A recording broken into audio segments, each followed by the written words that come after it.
तो गाइस देखिए, इंडिया की डेफिनेशन जो हमने बताई थी, मैं उसको आज थोड़ा सा आपको और अच्छे से एक्सप्लेन करती हूँ। इंडिया, ये है हमारी इंडिया की कोस्टल लाइन, और इस बेस लाइन से लेकर 12 नॉटिकल माइल तक का एरिया, जो कि 22 किलोमीटर के इक्वल होता है, वो एरिया इंडिया में इंक्लूड होता है, और इतने एरिया को टेरिटोरियल वाटर ऑफ इंडिया कहा जाता है। ओके गाइस, अब ये देखिए कि अगर आप यहाँ प्रोडक्शन करते हैं या फिर आप यहाँ प्रोडक्शन करते हैं, तो ये आपका डोमेस्टिक प्रोडक्शन ही कहलाएगा, ये इंटरनेशनल प्रोडक्शन नहीं कहलाएगा। ओके, तो यही थी आपकी इंडिया की डेफिनेशन। अब बात करते हैं EEZ के बारे में कि ये क्या होता है। देखिए, थोड़ा ध्यान से समझना, पहले आपको मे बी थोड़ा टिपिकल लगे, बट जैसे अगर आप ध्यान से समझोगे तो ये कुछ भी नहीं है।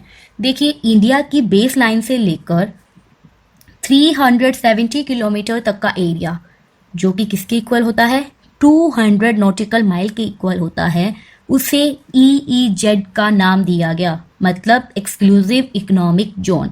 इसमें क्या है कि गवर्नमेंट ने कहा अगर हम चाहें तो 370 किलोमीटर तक का एरिया इंडिया में इंक्लूड कर सकते हैं, बट ये सबके लिए नहीं है, ये सिर्फ 3 सेक्टर्स जो है उनके लिए ऐसा गवर्नमेंट ने कहा, जो कि कौन कौन से हैं, fishing, mining and oil exploration.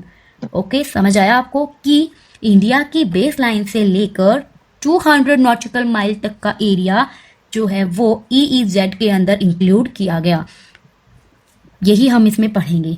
ये क्या होता है, it refers to the area of 370 kilometre away from the base line of India which is equal to 200 nautical miles.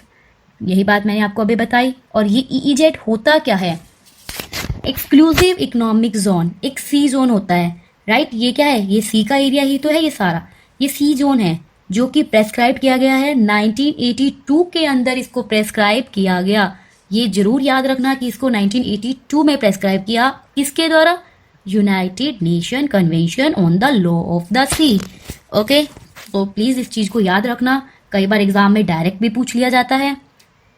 इसके अंदर 3 सेक्टर जो है उनको राइट्स प्रोवाइड किए गए, जो कि fishing, mining and oil exploration है। आई होप गाइज आपको समझ आया होगा, और अगर आपको कोई भी डाउट है तो प्लीज़ कमेंट सेक्शन में ज़रूर मेंशन कीजिएगा, मैं आपके सारे डाउट्स को क्लियर करूँगी। Thank you so much.